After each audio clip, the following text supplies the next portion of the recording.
اسی طریقے سے آم کا پورا درخت جو گھٹلی سے نکل رہا ہے اس میں بھی وقت درکار ہے. بچہ جو یہاں پیدا ہو رہا ہے وہ بھی آپ کو معلوم ہے 9 مہینے 10 مہینے 8 مہینے لے کے پیدا ہو رہا ہے. لیکن اسی بچے کے اندر جو روح ڈالی جا رہی ہے اللہ تعالیٰ کی طرف سے، جیسا کہ حدیث میں حضور اکرم نے فرمایا کہ جب بچہ 4 مہینے کا ہو جاتا ہے تو اللہ تعالیٰ حضرت جبریل کو پھر حکم دیتے ہیں کہ جاؤ اور اس میرے بندے کی جو روح ہے جو کہ عالم امر میں پڑی ہوئی ہے وہاں سے لے کر آؤ اور اس بچے کے جسم کے اندر ڈالو، قلب کے اندر ڈالو، اور تاہا کہ زندگی کا یوں سمجھیے ایک رابطہ بحال ہو جاتا ہے. یہ زندگی کھڑکنا شروع ہو جاتی ہیں، آنکھیں کھلنا شروع ہو جاتی ہیں. اور آج سائنس یہ بھی پروف کرتی ہے کہ یہ جتنے اعضا بن جاتے ہیں آرگینوجینیسس جس کو کہتے ہیں، یہ 4 مہینے میں ہی ہوتے ہیں. اور اسی وجہ سے 4 مہینے کے اندر آپ سب حضرات کو معلوم ہے کہ یہ اسلام کی شریعت بھی یہی بتاتی ہے کہ 4 مہینے کے اندر جو آرگینوجینیسس ہو رہی ہے اس میں ایبورشن کرانا جو ہے وہ منع ہے. بالخصوص جب دل دھڑکنا شروع ہو جائے، وہ روح آ کر انسانی جسم سے ایک رابطہ بحال کر دے، پھر ایبورشن جو ہے اسلام میں گناہ کا موجب ہے. انا فتقون. تو یہ سارے معاملات کیوں ہو رہے ہیں کہ سب کو بتا دیجئے نبی کہ خبردار کر دیجئے کہ اللہ کے سوا کوئی عبادت کے لائق نہیں ہے، اور انا فتقون، اللہ سے ڈرو. تو یہ نغمہ ہے، نغمہ وہی کہ نغمہ کے جس کو روح سنے اور روح سنائے. بڑا ایک خوبصورت شعر ہے. نغمہ وہی ہے، نغمہ کے جس کو روح سنے اور روح سنائے. تو یہ روح محمدی نے سنا روح الامین سے، اور سنا انڈائریکٹلی اللہ کی روح میں سے، یعنی اللہ کے وحی میں سے. جبریل نے سنایا اور روح محمدی نے سنا، اور یہی سنا اور اس بات کو پھر عام کیا کہ اللہ کے سوا کوئی عبادت کے لائق نہیں ہے اور اسی سے ڈرنے کا حکم ہے. خلق السماوات والارض بالحق. آسمانوں اور زمینوں کو جو اللہ نے بنایا ہے وہ حکمت کے ساتھ بنایا ہے، حق کے ساتھ بنایا ہے. یہ باطل تخلیق نہیں ہے، یہ پرپز لیس کریشن نہیں ہے، بلکہ یہ پرپزفل کریشن ہے. اس کا ایک نتیجہ نکلے گا. اللہ تعالیٰ نے جب ظاہر بات ہے آسمانوں اور زمینوں کو کسی مقصد کے بغیر نہیں بنایا ہے، جس طرح آپ پڑھ چکے ہیں سورہ آل عمران کے آخری رکوع میں، ربنا ما خلقت ھذا باطلا، کہ اللہ تو نے کسی چیز کو بلا مقصد اس دنیا میں پیدا کیا ہی نہیں ہے، تو میں اور آپ بغیر کسی مقصد کے کیسے پیدا ہو سکتے ہیں، آپ بتائیے. اسی لیے آگے وہاں سورہ آل عمران میں کیا آیت تھی؟ سبحانک فقنا عذاب النار، کہ یار اب ہمیں اس بڑے دن کے عذاب کے جلنے سے محفوظ رکھنا. یعنی معلوم پڑا اس آیت کو پڑھ کے کہ کوئی ایسا وقت آنے والا ہے اور کوئی ایسی گھڑی ہے اللہ کی طرف سے، اور کوئی ایسی بڑی ملاقات کا دن ہے کہ جس دن سارے انسان آدم سے لے کے قیامت تک کا آخری انسان وہاں اللہ کی بارگاہ میں کھڑا ہوگا. اور ضرور کوئی ایک ایسا دن آنا چاہیے کہ جہاں نیکوکاروں کو اس کا پورا بدلہ ملے اور بدکاروں کو بھی اس کی پوری سزا ملے. دنیا میں تو ہم دیکھتے ہیں الٹا معاملہ چلتا ہے. جتنے نیکوکار ہوتے ہیں ان کو فقر و فاقے کے علاوہ کچھ ملتے ہی نہیں ہے، ان کو در در کی ٹھوکریں کے علاوہ اور ملامت سننے کے علاوہ کچھ ملتا ہی نہیں ہے. اور جو بدماش ہیں، عیاش ہیں، وہ یہاں پہ عیش کر رہے ہیں. تو یقیناً کوئی ایک ایسی جگہ ضرور ہونی چاہیے. تو آسمانوں اور زمینوں کی بھی جو تخلیق ہے اس میں حق ہے، پرپزفل کریشن ہے یہ. اس میں رہتے ہوئے ہم سارے کے سارے اپنی اجل پوری کر رہے ہیں، کوئی 60 سال کوئی 70 سال. ایک وقت آئے گا کہ یہ خود کائنات کی ساری یوں سمجھیے کہ تخلیق اللہ تعالیٰ لپیٹ لے گا، اور وہ وقت ہوگا قیامت کا. یعنی ایک سٹاپ رائٹنگ والا معاملہ ہوگا کہ جو امتحان کا وقت تھا وہ اب ختم ہو گیا، اب نتیجے ڈکلیئر کرنے کا ایک علم ہے، ایک وقت ہے. تعالی عما یشرکون، اللہ تعالیٰ بہت اعلیٰ ہے، عرفہ ہے، منزہ ہے، مبرہ ہے ان تمام شرکوں سے جو یہ بیان کرتے ہیں. خلق الانسان من نطفہ، اور اللہ نے انسان کو پیدا کیا ایک گندے پانی کی بوند سے. نطفہ یعنی وہی ٹپکا رحم مادر میں جو ٹپکایا جاتا ہے مرد کی طرف سے، اور بالخصوص عورتوں کا وہ نطفہ مل کر انسان کی ایک تخلیق وجود میں آ جاتی ہے جس میں ٹائم لمٹ ہے. اس لیے دیکھیں کیا الفاظ آئے، خلق الانسان، عالم خلق ہے یہ، کہ اس نے پیدا کیا انسان کو من نطفہ، ایک گندے پانی کی بوند سے.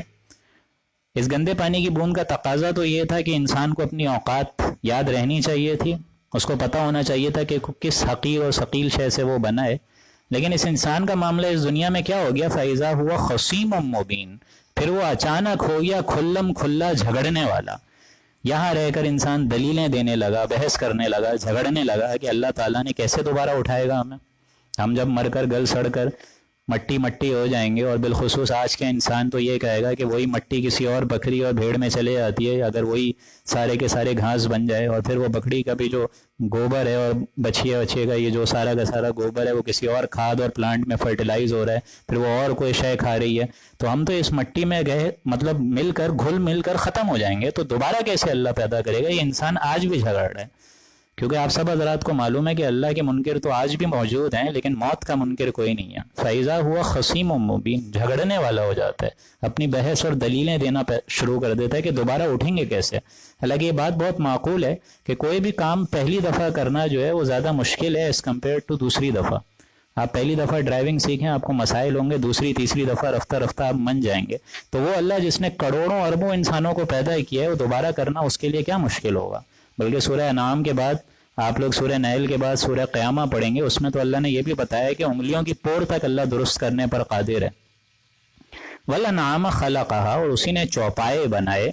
لَكُمْ فِيهَا دِفْعٌ وَمَنَافِعُ، اس میں تمہارے جاڑے کا بھی سامان ہے۔ یہ دف کہتے ہیں اونٹ کے جو اور بکریوں کے اور بھینسوں کے جو اون بنتی ہے، اس سے انسان آپ سب کو معلوم ہے کمبل لحاف یہ ساری چیزیں بھی سی سکتا ہے، اور پہننے کے اچھے اچھے لیدر کی جیکٹس اور یہ ساری چیزیں بھی اپنے فائدے کے لیے استعمال کر سکتا ہے، تو یہ سارا دفع ہے۔ وَمَنَافِعُ، اور اس کے علاوہ بھی بہت فائدے ہیں تمہارے لیے۔ وَمِنْهَا تَأْكُلُونَ، اور سب سے بڑا فائدہ تو یہ ہے کہ اس کا گوشت کھاتے ہو تم، اسی غذا بھی اللہ تعالیٰ نے تمہارے لیے کھانے کے لیے فراہم کری بھی ہے۔ یعنی یہ تمام باتیں آج جس کو سائنس پروف کر رہی ہیں، قرآن مجید 1450 سال پہلے کر چکا ہے آلریڈی، کہ یہ سارے کے سارے جو جانور ہیں یہ مر کے دوبارہ، یوں سمجھیے ان کی جو کثیر تعداد ذبح ہوتی ہے تو اللہ نے ان میں جو ریپروڈکشن کا میٹر رکھا ہے وہ انسانوں سے زیادہ رکھا ہے۔ اگر یہ سارے کے سارے جو جانور ہیں وہ ریپروڈیوس کر کے بڑھتے ہی رہیں تو ایک وقت آئے گا انسانوں سے، مردوں اور عورتوں سے کہیں زیادہ جانور یہاں پہ چلنا پھرنا شروع کر دیں۔ لیکن یہ سارا کا سارا طریقہ کار جو ہے حضرت ابراہیم کا، سنت ابراہیم کو تازہ کر کے ہمیں اس بات کا ایک سبق دیتا ہے اور ایک بڑی حکمت آموز بات سکھاتا ہے کہ یہ تمام چیزیں اللہ تعالیٰ نے ہمارے فائدے کے لیے دی ہیں۔ اور سائنس نے اس بات کو بھی پروف کر دیا کہ ہمارے جو دانت ہیں، جو ہمیں اللہ تعالیٰ نے 32 دانت دیے ہیں، اس میں شیر خور دانت بھی ہیں، مطلب وہی گوشت خور دانت بھی ہیں، اور ویجیٹیبل کے بھی کاٹنے پیٹنے کے دانت بھی ہیں، یعنی we are as well as vegetarian and non vegetarian both. مسلمان جو ہے وہ دونوں کھا سکتا ہے۔ جو بقیہ مذاہب کے ہیں وہ آپ لوگ کو معلوم ہے کہ نان ویج ہی کھاتے ہیں، ویج کھاتے ہیں، نان ویج نہیں کھاتے، کیونکہ وہ کہتے ہی ہیں کہ گائے جو ہے وہ ان کی جو ہے عبادت کا ایک وہ ہے، ذریعہ ہے۔ تو ایسا نہیں ہے، اللہ تعالیٰ نے کوئی چیز بغیر مقصد کے پیدا نہیں کری ہے۔ اللہ نے جو چیز دی ہے وہ تمہارے فائدے کے لیے دی ہے، اور اسلام کی کوئی بھی تعلیم اور تربیت جو ہے وہ انسان کے جسم اور اس کی رمق کے خلاف نہیں جائے گی۔ وَلَكُمْ فِيهَا جَمَالٌ حِينَ تُرِيحُونَ وَحِينَ تَسْرَحُونَ، اور اسی نے انہی کی وجہ سے، یعنی یہ سارے جانوروں کی وجہ سے تمہارے اندر جمال بھی ہے، حسن بھی ہے۔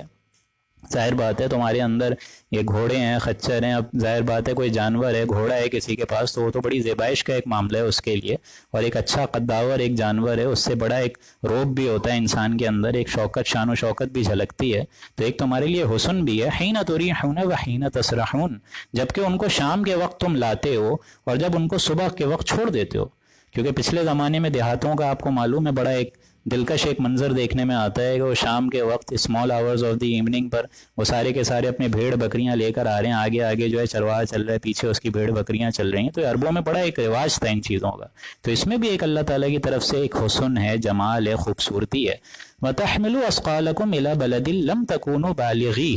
اور تمہارے لیے اس بوجھ کو شہر کو لے جاتے ہیں، تَكُونُوا بَالِغِيهِ إِلَّا بِشِقِّ الْأَنفُسِ، جہاں تم جان کو محنت میں ڈال کر پہنچ ہی نہیں سکتے۔ یعنی بڑے سے بڑے جانور ہیں، گھوڑے ہیں، خچر ہیں، اس کے کوئی وزنی سامان انسان اب خود لے کر جائے تو کتنی محنت درکار ہوگی، لیکن اللہ نے یہ اونٹ، خچر، گھوڑے، گدھے، یہ سارے کے سارے اللہ تعالیٰ نے تخلیق کر دیا تاکہ تمہارے جتنے سامان ہیں ایک شہر سے کہیں اور شہر پہ تم لے کر چلے جاؤ۔ تو یہ سارے معاملات اللہ نے انسانوں کے لیے پیدا کیے ہیں، جس طرح حدیث میں الفاظ ہیں کہ انسانوں کو اللہ تعالیٰ نے آخرت کے لیے پیدا کیا ہے اور دنیا کو اللہ تعالیٰ نے انسانوں کے لیے پیدا کری ہے۔ انسان جو ہے اس دنیا میں آگے گم نہ ہو، جس طرح حضور کی حدیث ہے کہ یہ دنیا جو ہے سجن ہے، ایک قید خانہ ہے ایک بندہ مومن کے لیے، اور کافر کے لیے یہ جنت کا ایک محل ہے ایک طریقے سے۔ کافر کے لیے یہ جنت ہے اور مومن کے لیے یہ دوزخ ہے، ایک طریقے سے قید خانہ ہے کہ یہاں اس کی وہ روح آ کر قید ہو جاتی ہے اس جسم خاکی کے ساتھ، اور واقعتاً معاملہ یہ ہے کہ جب یہ روح کا تار ٹوٹتا ہے اور واپس اللہ کے پاس یہ روح جاتی ہے تب اس کو توام ملتا ہے اور قرار ملتا ہے۔ تو یہی قرآن مجید کی آیات آپ لوگوں کے اندر وہ روحانی کیفیت بیدار کرے گی جس کو آپ سمجھیں گے، اور اللہ تعالیٰ نے جو یہ روح ربانی آپ کے اندر ڈالی ہے یہ آپ کے ذریعے سے اس قرآن مجید کی آیات سے موٹیویٹ ہوگی، اور دنیا کے اندر انسان کبھی گم نہیں ہوگا۔ کافر کی یہ پہچان کہ آفاق میں گم ہے، اور مومن کی یہ پہچان کہ گم اس میں ہے آفاق۔ اللہ بشق الانفس، تم بڑے تکلیف میں پہنچا سکتے تھے اگر تم خود وہ سارا کا سارا ساز و سامان بغیر جانور کے تم خود اٹھا کے یمن سے فلسطین، فلسطین سے یمن لے کر جاتے تو تمہیں کتنی بشق الانفس، بڑی بے قراری ہوتی تم کو۔ ان ربکم لرؤوف الرحیم، یقیناً اللہ تعالیٰ بڑی شفقت والا ہے اور رحمت والا ہے۔ یعنی یہ سارے معاملات اللہ نے انسانوں پر ایک رحم کرا کہ ایسے ایسے جانور بنا دیے جو اس کے بوجھ کو اٹھانے کا ذریعہ بنے۔ والخیل والبغال والحمیر، اور گھوڑے اور خچر اور گدھے بھی پیدا کیے، لترکبوها وزینہ، تاکہ نہ صرف تم ان پر سوار ہو بلکہ تمہارے لیے باعث زینت بھی بنے، جس طرح ابھی گھوڑے کی میں نے آپ کو ایگزامپل دی۔ وَيَخْلُقُ مَا لَا تَعْلَمُونَ، اور یہ تو وہ شے ہیں جن کو اللہ تعالیٰ تم کو گنوا کر بتا رہے، جن کو تم جانتے ہو۔ اللہ ان کے علاوہ بھی نامعلوم اتنی چیزیں بناتا ہے، مَا لَا تَعْلَمُونَ، جس کو تم پتہ ہی نہیں ہے تمہیں۔ آپ کو معلوم ہے اب اس طریقے کے سی فوڈ جو آ گیا، بالخصوص سی فوڈ میں اللہ تعالیٰ نے کتنے ملٹی وٹامنز رکھے ہیں، یہ تو انسان کو آج پتہ چل رہے ہیں، اس سے پہلے 1450 سال پہلے نہیں پتہ تھے انسانوں کو۔ وَعَلَى اللَّهِ قَصْدُ السَّبِيلِ وَمِنْهَا جَائِرٌ، اور یہ ہے سیدھا راستہ اللہ کا جو کہ اللہ تک تم کو لے کر چلے جائے گا۔ وَمِنْهَا جَائِرٌ، اور تم اس میں کجی تلاش کر رہے ہو، یعنی یہی سیدھا راستہ ہے جس کو قرآن مجید نے صراط سوی بھی کہا ہے، صراط مستقیم بھی کہا ہے، اہدنا الصراط المستقیم کا ہے، سواء السبیل کا ہے۔ یہ توحید کی سیدھی شاہراہ ہے جو کہ تم کو اللہ تعالیٰ کی طرف لے کر چلے جائے گی، لیکن تم خود مڑنا چاہ رہے ہو۔ وَمِنْهَا جَائِرٌ، تم خود مڑ جاتے ہو، کوئی ایک پگڈنڈی تم کو دوسرے فرقے پر لے جائے گی، کوئی ایک پگڈنڈی دوسرے فرقے پر لے جائے گی، جیسا کہ حضور کی حدیث ہے کہ قیامت آنے سے پہلے پہلے میری امت جو ہے 73 فرقوں میں یوں سمجھیے کہ منتقسم ہو جائے گی، تقسیم ہو جائے گی۔ تو یہ اللہ تعالیٰ کے رسول کی ایک بات ہے جو کہ آج ہمیں پوری ہوتی ہوئی نظر آ رہی ہے کہ ہر فرقہ اپنے آپ میں، کل فی فرقہ، ہر فرقے جو ہے الگ الگ اپنے اپنے فرقوں کو لے کے خوش ہوئے ہوئے ہیں اسی پہ، حالانکہ قرآن مجید کی جو واضح تعلیمات ہیں اور جو اصل ہدایت کا ضابطۂ حیات ہے اس سے انسان منحرف ہو کے اپنے آپ کو رکھا ہوا ہے۔ تو انسان خود اپنے آپ کے اندر یہ وَمِنْهَا جَائِرٌ الگ الگ شارائیں کھینچ لیتا ہے، جیسا کہ حضور نے ایک دفعہ صحابیوں کو سمجھانے کے لیے مٹی کے سامنے ایک لکڑی سے ایک سیدھی ایک لکیر کھینچی اور سارے صحابیوں کو متوجہ کر کے فرمایا کہ لوگوں یہ ہے وہ سیدھا راستہ جو تم کو اللہ کی طرف لے جائے گا، اور پھر اسی سیدھے راستے پہ الگ الگ پگڈنڈیاں نکالیں اور حضور نے فرمایا یہ وہ راستے ہیں جن پر شیطان لعین بیٹھا ہوا ہے کہ تمہیں جگہ جگہ موڑتا رہے گا، لیکن تمہیں ٹکے رہنا ہے، تمہیں مضبوط رہنا ہے، تمہیں استقامت کا مظاہرہ کرنا ہے۔ وَلَوْ شَاءَ لَهَدَاكُمْ أَجْمَعِينَ، اور اگر اللہ ہی چاہتا تو تم سب کو ایک A to Z لگاتار ہدایت دے دیتا، آنے واحد میں سب کو ابو بکر عمر عثمان جیسا بنا دیتا،